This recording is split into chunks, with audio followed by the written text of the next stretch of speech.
Bonjour à vous tous, chers membres de l'Association Hôtelière Région de Québec. J'espère que vous allez tous très bien. Aloupa Claire, votre DG, comme d'habitude, en direct du bureau sur Grande Allée. En cette fin de mois d'octobre, avec les couleurs là, qui prennent fin, comme d'habitude, nos belles couleurs d'automne qui vont toujours super rapidement. Et puis, qui dit fin d'octobre, dit fin également officiellement de la saison estivale. On a eu un très bel achalandage cet été, on va en parler un peu. Puis je sais que vous n'avez pas chômé, chers membres, vous avez été extrêmement travaillants, très actifs, professionnels comme toujours. Et d'autant plus là, que cette année, on a eu une saison assez incroyable qui s'est maintenue dans le temps jusqu'à tout récemment. Dans les 3 dernières semaines, nous avons été la destination numéro 1 au Canada.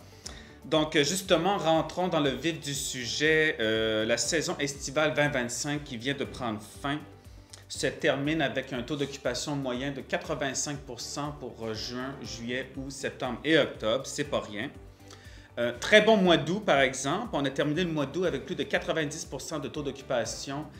Et suite à mes conversations nombreuses que j'ai avec plusieurs d'entre vous, également les chiffres que j'ai vus avec le tableau de bord de la HRQ que je vous invite à consulter. Pour le consulter, bien entendu, il faut répondre au sondage mensuel de la HRQ qui vous est envoyé par Léger Marketing.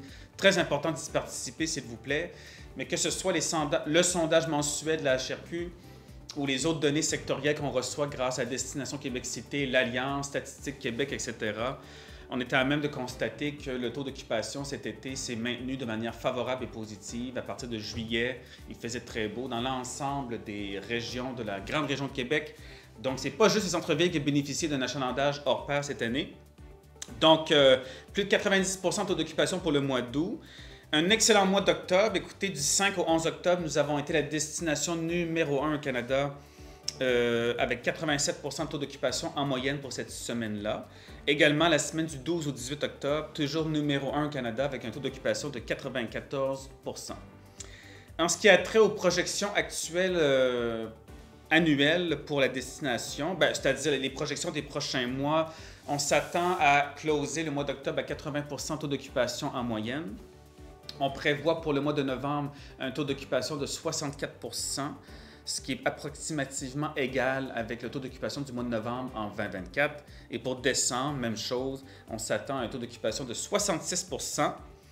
Et en 2025, donc pour l'année complète, la projection, c'est qu'on va terminer notre année avec un taux d'achalandage touristique là, à Québec dans nos chambres d'hôtel à 70 % versus 69 % en 2024. Donc, nous projetons faire 1 % de plus cette année, ce qui est quand même une très bonne nouvelle, étant donné que le message, la dynamique, le sentiment ambiant, puis le constat sur le terrain n'était pas du tout semblable aux bonnes performances qu'on a eues cet été, du mois de mars au mois de juin, rappelez-vous, avec la guerre tarifaire, l'incertitude économique, l'inflation toujours présente, le fait qu'on avait peur que les Américains boudent le Canada et la région de Québec en tant que telle.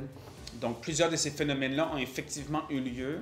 Donc, la baisse du taux d'occupation des Américains n'était pas si grande que prévu. Cela étant dit, on a eu une immense montée au niveau de l'achalandage des Montréalais, beaucoup de l'Ontario, des Maritimes également, donc énormément d'intra-Québec, intra-Canada, puis également une montée du tourisme de la France. Donc, malgré les difficultés et les craintes du secteur touristique et de l'économie générale du Canada et du Québec dans la foulée de la guerre tarifaire et des conflits géopolitiques, on s'en est bien sorti, somme toute, à Québec.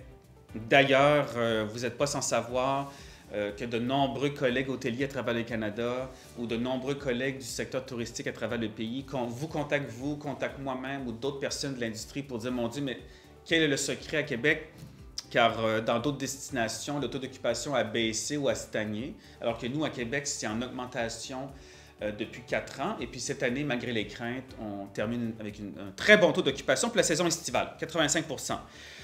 Donc, on continue notre bon travail. Puis encore une fois, merci pour votre professionnalisme, votre qualité d'accueil hors pair qui fait notre réputation ici à l'international.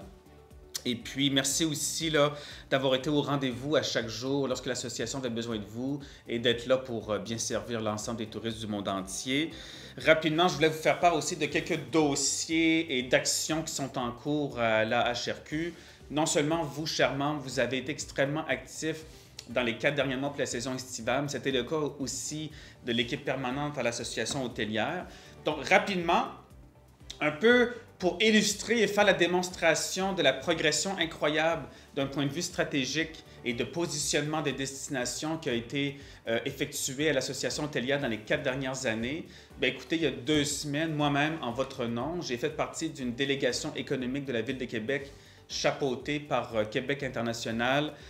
Donc, l'association hôtelière, la Chambre de commerce, l'Aéroport de Québec, l'Université Laval, l'Institut national d'optique.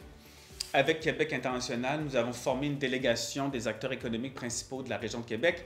Nous sommes allés à Ottawa pour faire part des besoins, des différents projets, de l'investissement qu'on demande ici à Québec pour nos différents projets d'infrastructure, que ce soit le port, l'aéroport. Et bien sûr, moi, j'étais là pour vous représenter à la fois le secteur hôtelier et le tourisme en général, puisque la HRQ, on siège au Carnaval de Québec, à Destination Québec Cité, à Québec Destination Internationale. Le message principal que j'ai livré en votre nom aux trentaines de députés, ministres du gouvernement libéral, conseillers politiques et chefs de cabinet des sous-ministres que nous avons rencontrés, donc plus d'une vingtaine de rencontres en 2 jours, y compris la chef de cabinet adjoint de M. Carney, le premier ministre du Canada. À chaque occasion, nous avons eu 30 minutes à 1 heure pour chaque rencontre. Et le message que nous avons livré, c'est que la Ville de Québec démontre un développement économique hors pair.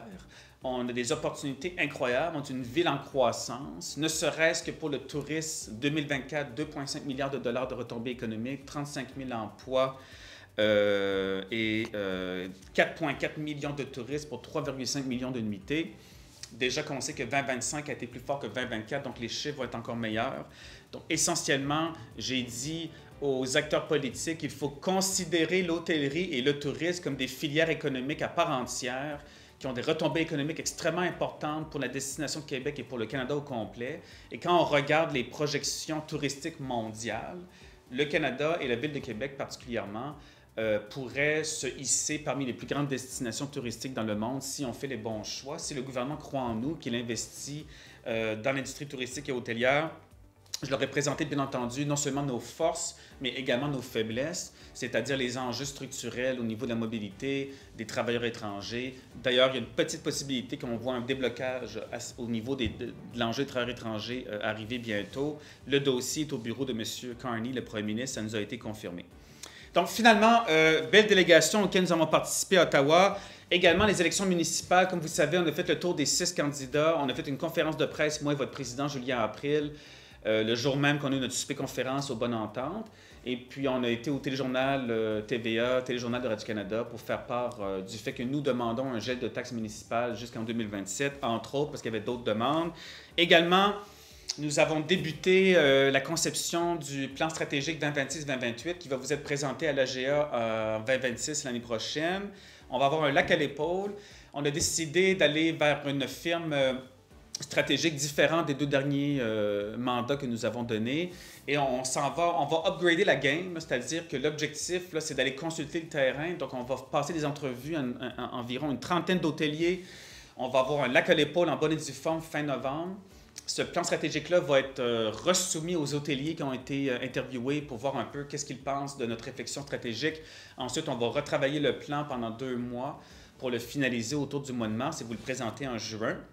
Puis l'objectif cette fois-ci, c'est pas juste de renforcer l'organisation au niveau du rayonnement, de la représentation, du financement et de l'organisation en tant que telle, des ressources humaines, mais c'est aussi d'aller à un autre niveau, donc de cibler 1, 2 ou 3 enjeux économiques dont on voudrait voir des changements réglementaires au niveau de la loi provinciale qui vont être changés pour amener davantage de revenus financiers à notre secteur d'hôtellerie. Donc, aller chercher une victoire en votre nom, c'est ça l'objectif. On est rendu là à l'association hôtelière. Finalement, ressources humaines, innovation, le projet RINO, nous sommes en train de consolider l'année 2026. On est avec le CA de Destination Québec Cité. Nous leur avons présenté notre projet RINO 2026. Je voudrais remercier l'ensemble des acteurs de l'industrie, notamment vous-même, les hôteliers qui participent au projet Ressources humaines et innovation. Encore une fois, on a une équipe de 5 personnes ici au bureau avec leur directrice de projet, Marie-Ève Galipeau, qui fait un excellent travail, dont l'objectif foncier, c'est de venir en aide à l'ensemble des entreprises touristiques de la région de Québec vous venir en aide pour vous aider à pallier à tous les différents problèmes que vous avez en ce qui a trait à la gestion des ressources humaines. Parce que sans bonnes ressources humaines, la qualité d'accueil est toujours moindre. Puis la qualité d'accueil, c'est super important pour maintenir la réputation de notre destination. On a un nouveau site qui est en place, un portail. Donc, tout pour vous dire que Reno en 2026 va continuer. Également, bien, écoutez, on a plusieurs enjeux et dossiers quotidiens, hebdomadaires et mensuels. Toute la représentation que je dois effectuer en votre nom a bel et bien repris. Non seulement la délégation à Ottawa, le congrès de l'Alliance à Lévis la semaine dernière. Il va y avoir le congrès aussi de l'Association Hôtellerie Québec à Rivière-du-Loup, le sommet du Conseil québécois de ressources humaines à Montréal, le congrès Hôtelier de l'Association du Grand Montréal à Montréal. Donc, non seulement l'équipe, on travaille ici tous les jours sur les nombreux dossiers, mais moi-même, je suis sur la route à tous les jours, toutes les semaines, pour vous représenter en bonne et due forme, que ce soit des événements, des congrès, que ce soit des rencontres, des réunions, des courriels, des téléphones. Je suis toujours là pour vous défendre et représenter vos intérêts avec grande passion. Et finalement, très important et non le moindre, nous avons parti aujourd'hui ou demain, dans les heures qui suivent, la campagne d'adhésion 2025-2026 pour les membres hôteliers. Vous êtes plus de 205 membres de 7 types d'établissements d'hébergement, donc les hôtels de grande bannière, les hôtels indépendants, les résidences touristiques, les résidences universitaires, les auberges de jeunesse, les bed and breakfast, les campings et les pourvoiries. On en a une. Vous êtes membre d'une grande famille. Merci de votre confiance. On espère que vous allez tous renouveler votre membership pour la prochaine année. Si vous avez des questions, n'hésitez pas à nous contacter. Sachez que le membership à la HRQ, ça vous donne un membership automatiquement à l'Office de tourisme de Québec, à l'Association Hôtellerie Québec et aussi à l'Association hôtelière du Canada. Tout ça avec des paniers de services extraordinaires et un appui et un accompagnement de tous les jours de différentes équipes, de différentes associations. Et finalement, notre prochain événement est pour le souper de Noël qui aura lieu mardi le 16 décembre prochain.